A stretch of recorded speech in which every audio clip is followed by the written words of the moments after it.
The red ones over there. 1, 2, and 3.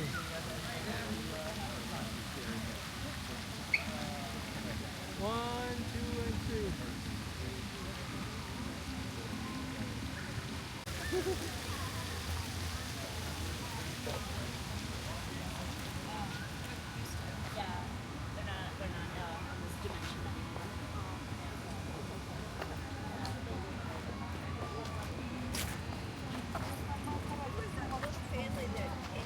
Mushaka cheer.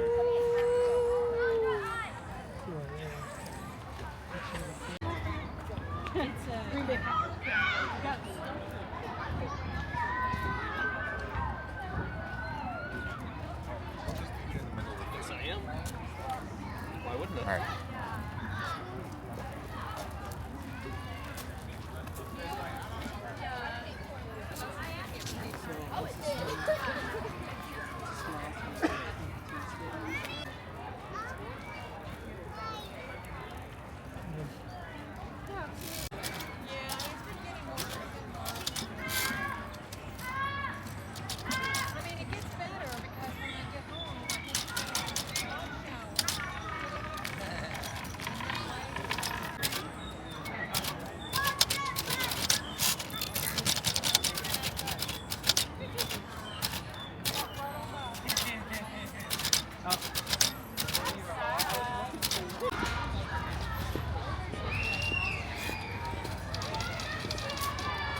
Cat photo.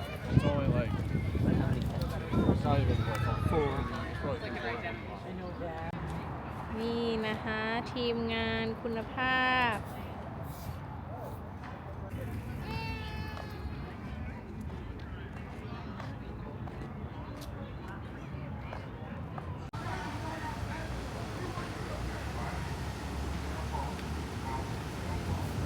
Pulling in here, guys, just a second. Okay, how you doing?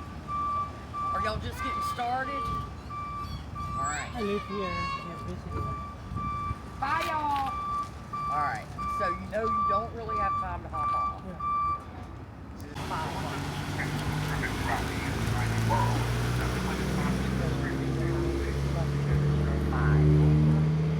And it'll do a full.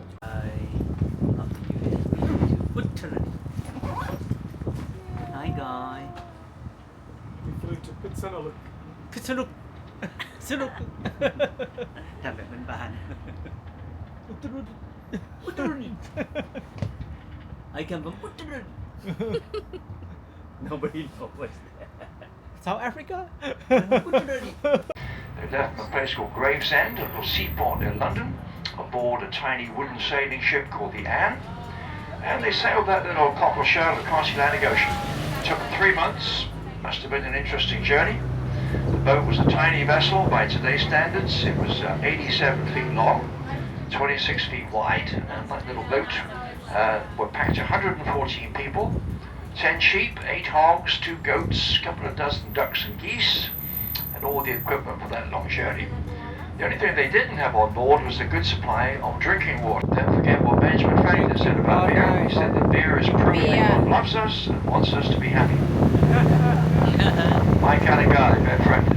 Interesting fellow. In stop 2, not much to see here. Apart from he built Savannah as a military buffer in between all those English colonies across the river and the Spanish down there in Florida. And one object for nightfall, they had to travel by night to avoid detection, and they would rest up during the daylight hours in these little buildings like our little church here. Underground railway, very, very busy all through the 19th century in Savannah. And over on the left is one of our interesting monuments in these squares. This one is a monument to a group of soldiers from Haiti. They fought in the Revolutionary War here in Savannah. When the Revolutionary War broke out, France, another enemy of Britain, sent a big army over here to fight alongside the Americans against the British. France owned Haiti in those days. It was called Santo Domingue. It was a sugar plantation island. Came across the river to help this city. They were established much earlier, 1670. They'd long lived in fear of an invasion by the Spanish from the south, who were down there in Florida. The thought was now build this garrison town, military buffer, in between them and the Spanish. A lot of them came across to help him build the city. They were anxious to get that barrier built. And Oglethorpe rewarded a lot of those folks by naming streets after them. So this street is named for Thomas Broughton, the famous Carolinian. Like a lot of street names in this town. Another pretty square coming up on the ahead of us. It's the Telfair Square. Mary Telfair lived here. She was the wealthiest person in the city. In the 1850s, she inherited a huge fortune from her father, who was a planter. She became the uncrowned queen of Savannah, very, very wealthy, very, very influential, rather imperious old lady. She was rather hard to get along with. She was a bit bad-tempered, a bit cantankerous. She was known as the Lady of Stipulations, because every building she built, there were strings attached. She lived in this beautiful mansion here. This is the Telfair Mansion, one of 4 beautiful buildings designed by William J., a clever young architect from Great Britain. All his houses are in this lovely Regency style. Mary Telfair gave this house to the Georgia Historical Society when she died. She left it to them in her will, with the strings attached that none of her personal possessions now stole, blooming away right now. Savannah, all kinds of different colors, lilac, pink, purple, brick red. It is an extraordinary display of wonderful colors, blooming azaleas. Best time of the year to come to Savannah. Ahead of us is another beautiful square, Orleans, named for the Battle of New Orleans, 1815. Another monument to an architect from Ireland. The style is called Greek Revival. And the McAlpins owned this house until 1939, when the last 2 surviving heiresses of the family inherited the property. One of those ladies was the 3rd wife of James McAlpin, who had just died. The other young lady was a daughter of a previous marriage. And according to his will, they were supposed to share the house. The only problem was those 2 ladies didn't get along. They couldn't decide which one was to have which rooms. They couldn't decide what colors to decorate the building. They had a big fight about everything. And in the end, they decided they would have to sell the house. So they put this beautiful mansion on the auction block in Savannah in 1939, and it sold for $9,000. Probably worth a bit more today. It was snapped up by a very smart lady, Alida Harper. She was an antique dealer. She used this house as her antique shop for many years. Today it's owned by the Society of the Cincinnati. It's one of a dozen lovely old houses. It has an old English telephone box outside the door. It serves old English food. มาซื้อที่เนี่ย It's operated by an old มี English เมื่อวาน couple. ที่เนี่ย And at 6 o'clock tonight, you'll find this old English tour guide in here, with a pint of beer and a big plate of bangers and mash. The only thing wrong with that place is the name, Sixpence. Sixpence is about a dime, and you can't get a thing in there for 6 pence. It's a rather expensive restaurant. 6 pence won't get you much in a 6 pence pub.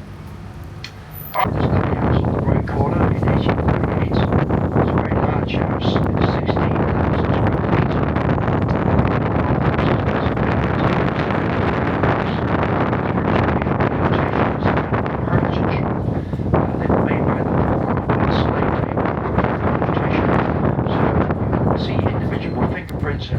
In some of these bricks, which were left by the people, and the style there is called Gothic Revival.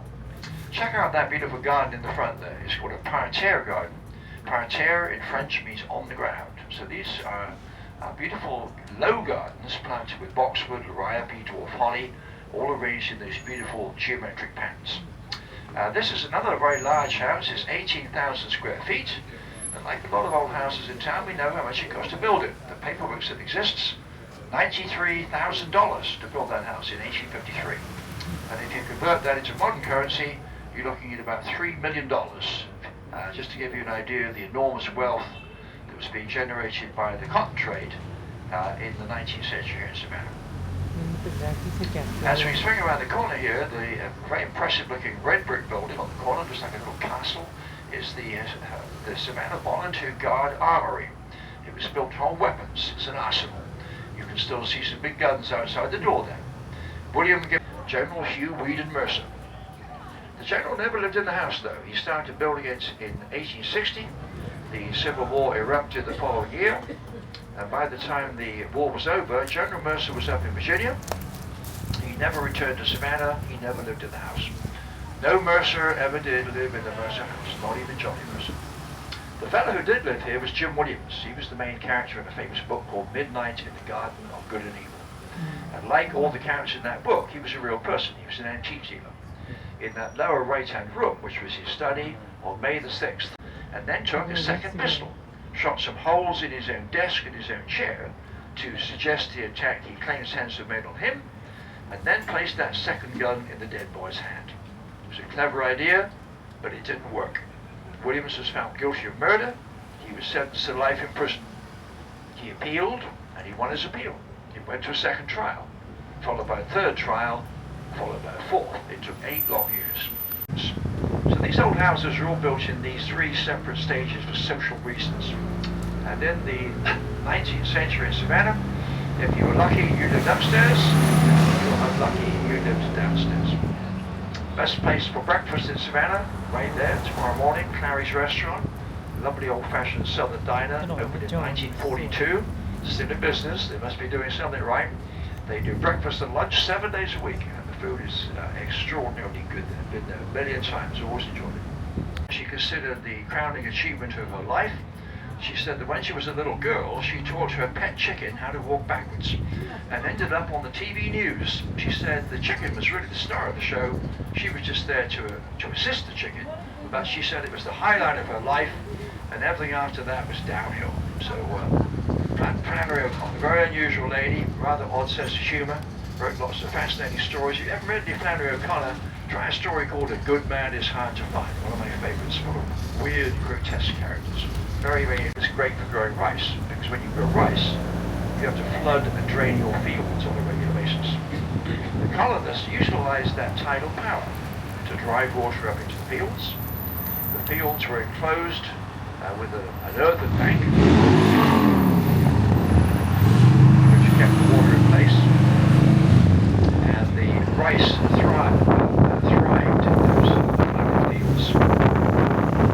There was a little gate in one wall of each field, a trunk gate. You could raise it and lower it. So you raise it up to let the river fill the field with water, then you close it down to keep the water in place. If you look at a Google terrain map of Savannah, to this day, the east part of the city, look out into the marshes there, you can still see the faint outline of the houses. Many of them have working gates still, and you can see the little canals they dug to fill the water from the river. Interesting way to look back into the 18th century. Stop 8's around the corner. If anyone's doing Stop 8, it's one of our depots. Some of you folks may have got your cars there. If you're hopping out there, careful on the stairs, hold away from the handrails. Look ahead across the intersection after the Battle of Bunker Hill, when they were sadly defeated by the colonists. And then they moved south to see if they could get a better reception here in the south, where they assumed the loyalists would be more or less on their side. It didn't work out that way, but that was the strategy back in those days. Alright, so this is stop number 8 coming up. This is the one of our depots around the city. Came to Savannah from Massachusetts. He came to get a job as a tutor to the children on a plantation here. The plantation was called Mulberry Grove, and the young man's name was Eli Whitney. While he was here in Savannah, he invented a little machine called the cotton gin. That little machine of his completely revolutionized the production of cotton. He realized it was going to make him a very wealthy man. He built a prototype model, and he hid that model in a room on the plantation. And he told the plantation's owner, Catherine Green, that it was top secret. No one was to see it. He was going to go down to Brunswick quietly and get himself a patent. Well, unfortunately, as soon as he left the house, Catherine Green invited all her girlfriends over for a little secret sneak preview party to see the cotton gin. One of the gals who showed up was a rather tall, rather unattractive, rather heavily built young lady with a rock stock and barrel comes from. Alright, so stop number 9 is coming up. Anyone's doing stop 9, careful on those stairs, hold the handrails. And don't forget to leave us a nice review on tripadvisor.com or on Google Maps or on Yelp. We would love to hear your comments. To Geist. Are you guys all together? Yes. Okay. All right. Thank you. เดินขึ้นมา Hey there, how you doing? Welcome. ไปเนี่ยเดินไม่ได้ How about a drink? How about a beer? This thing is called the slow ride and exhibition, which was called the Noble Experiment. Uncle Sam was trying to get Americans to give up their booze, and it was a total bust, especially here in Savannah. There were so many illegal bars in those days, known as blind tigers, that Savannah was known as the spigot of the South. And because the Georgia coast here is so quiet and empty, built a big hotel here called the General Oglethorpe Hotel, and that hotel became the mob's headquarters for the South. Mafia bosses from Chicago met there, Teamsters Union officials, movie stars, entertainers like Frank Sinatra and Dean Martin sang there. Wild parties held every night. Very, very wild, interesting old place. The General Oglethorpe Hotel. Where is it now? Well, it's on Wilmington Island. It's on the banks of the Wilmington River. Hole number 9. That's where Jimmy Hoffa ended his days here in Savannah, Georgia. So it's close by Paula Dean's house? Paula Dean's house has been sold several times since she lived there. Okay. She had on the market in 2010 or 11, and she sold it for $7 million. A real estate developer bought it from her, from California. He's recently resold it. I can't remember who owns it now, but it's still there on the river. Beautiful house. French style architecture, beautiful round arches everywhere. This is the City Hall. This is where General Oglethorpe climbed the bluff on February the 12th, 1733, to found the colony. When he got to this clearing here, he was met by a huge, tall Native American Indian. The fellow was over 7 feet tall, dressed in animal skins, เขาบอกว่า tattooed from head to foot, เนี่ยไม่ชอบ Spanish Moss carried a huge พอนึก spear, ถึงโอดังโค and a ที่ผม necklace ชอบ of bear claws around his neck. And he had one eye. He lost an eye to his 6 soldiers from South Carolina, horribly outnumbered. But he walked up to the big Indian and said, "I claim this land from King George of England." The big Indian just stared back at him in silence and didn't say a word. Oglethorpe realized there was a communication problem here. He noticed, though, that the big Indian was whispering to the Indian woman, and she was whispering back to him. And after a couple of minutes, the Indian woman stepped forward, walked up to Oglethorpe, and said, "Chief Tomachichi welcomes you to Yamacraw Bluff, and sends his regards to your great king."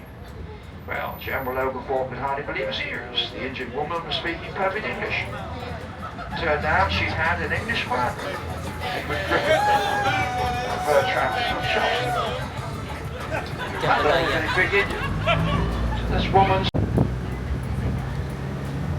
some interesting businesses along here. This is the Birds Cooking Company. Opened up in 1924. Those folks have been making fresh cookies every day for over 100 years. They're getting pretty good at it. You might want to get yourself a bag of birds while you're here. And when you've got your bag of birds cookies, you can join this short line over here on the left and get yourself a scoop of Leopold's ice cream, the most famous ice cream parlor in America. Opened up in 1919, still owned by the same family.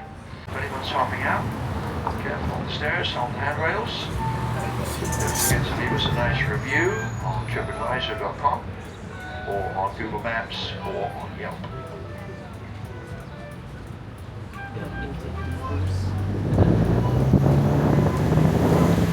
Anyone next stop 10? Okay. Careful on the stairs. Watch your step on those stairs, hold the handrails.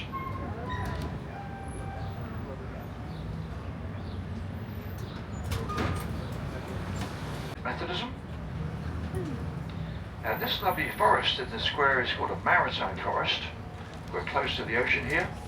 Salt air blows in off the ocean all day long and sculpts the limbs of these trees into all these wild curly shapes. It's called natural pruning.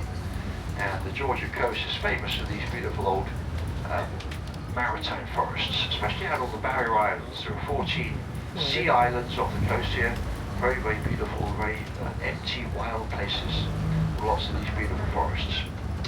Over on the other side of the square there's an interesting pink building. It's called the Old Pink House. It's a restaurant today.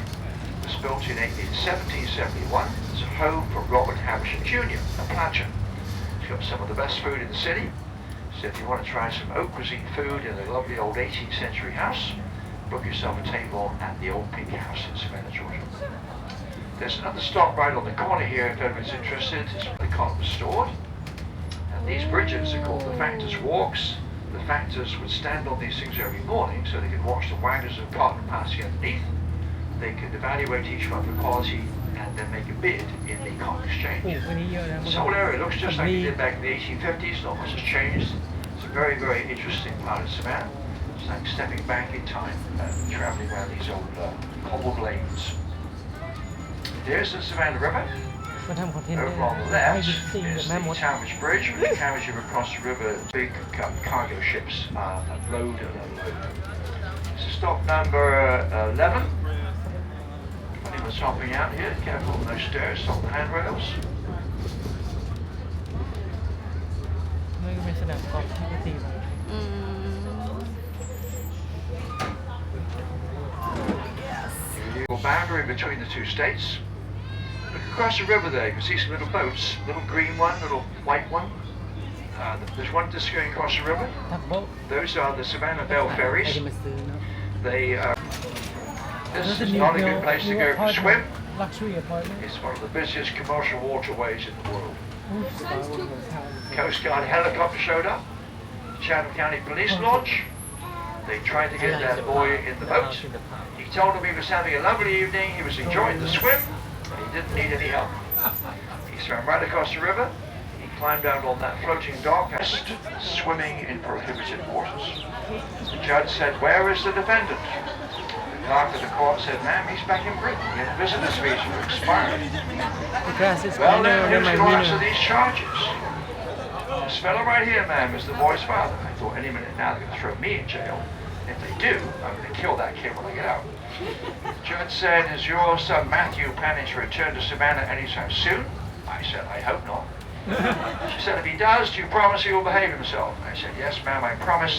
If I have to tie that boy to a chair, he will behave." Well, she gave me a big grin and said, "In that case, this case is dismissed." My son Matthew was drinking before he swam across the damn river. That gets you in a lot of trouble real quick. Right on the end of the block here is a little garden. It's called the Trustees' Garden. It's where the colonists grew their crops, their olives, their นี่ grapes, เป็นตึ their กที่เขา mulberry bushes. renovate.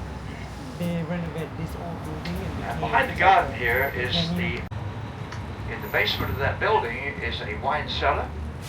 And in the floor of that wine cellar is the entrance to a secret tunnel, which goes all the way out to the river.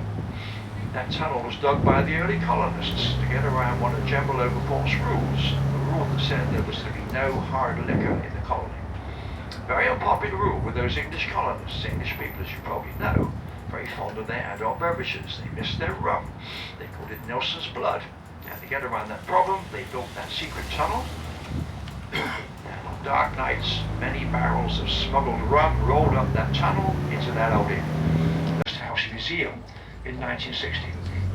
She also went on to found the historic Savannah Foundation, which is still here in Savannah, still saving old houses. Here's their headquarters. This is the old Abraham Sheffield House, built in 1818. Over the years, the historic Savannah Foundation has saved over 400 historic buildings from the wrecking ball in our city. We're awfully glad Anna Colvin Hunter was here, a very brave, visionary woman who saved the old part of the city for us to enjoy today. Home ended up in Savannah. I was 16 years of age and it broke. In those days, we had the infamous Jim Crow laws in the South. If the police picked you up on the street and you didn't have a job, you were considered a vagrant. At that point, you had a choice. You either paid a $30 fine จักรจันทร์ or you went to jail for 30 เนี่ย days. Mitchell was broke. He had to go to jail. They transferred the boy from the police barracks to this grim old building over here on the right. อยู่ตรงบัญชีศาล This ที่ is เกิด the เห old ตุนคร Chatham นาย County วัน Jail, built in 1878. There were worst part about ending up in this jail in the 1930s was the police would then release you out to a local farmer who would work you on a chain gang gathering crops. Jim Crow Savannah. You can still see the cells in the back wall there, the exercise yard in the front. That's where they put Robert Mitchell. You know, coming. You remember those days on that chain? He was still a fugitive, technically. He'd never been caught. He thought if he returned to Savannah, they might put him back in jail. The movie producer, Gregory Peck, by the way, was the producer of that movie. He also starred in the movie. Told Mitchum that it was safe to return to Savannah. The old police chief was long dead. And he sweetened the prison, and who had returned to Savannah to threaten the wife and the daughter of the attorney who had put him in jail. The whole movie was shot right here in Savannah. Some of the scenes were shot in the same old jailhouse back there where Robert Mitchell himself had been locked up as a young man. And a signer of the Declaration of Independence. He fought a famous duel there in 1777. His old friend Macintosh. Those two fellas had a big falling out. They fought a duel in 1777. Right here, there's an interesting letter written by him. To the letter, Macintosh walked over to him, looked down at him, and asked him if he'd like to stand and have a second shot. Well, poor Button couldn't. He only had one leg at that point. Is anyone doing stop 14, by the way? No, 14, okay. 15, please. 15, please. Next stop, sir, right around the corner. But Burnett indicated that he would like to stand and have that second shot. The poor man was carried from the field unconscious, though. As they got him off the ground, he passed out. That was a horrible wound he'd sustained. He developed a fever. And medical science in those days was rather limited. His doctors decided to let some blood. They siphoned off 10 ounces of Burnett's blood, and that did the trick. It killed the poor man. 3 days later, he was dead. He's buried right here. Macintosh, who shot him, had to stand trial because dueling was very common in those days, but it was against the law. Dueling was all about satisfying honor. The idea was not to kill your opponent, the idea was to wound him. But Burnett was just plain unlucky. That bullet caused that dreadful wound, which along with the bloodletting, ended his life. So Macintosh had to stand trial, but he was a very famous man himself. He was the Brigadier General of the Army.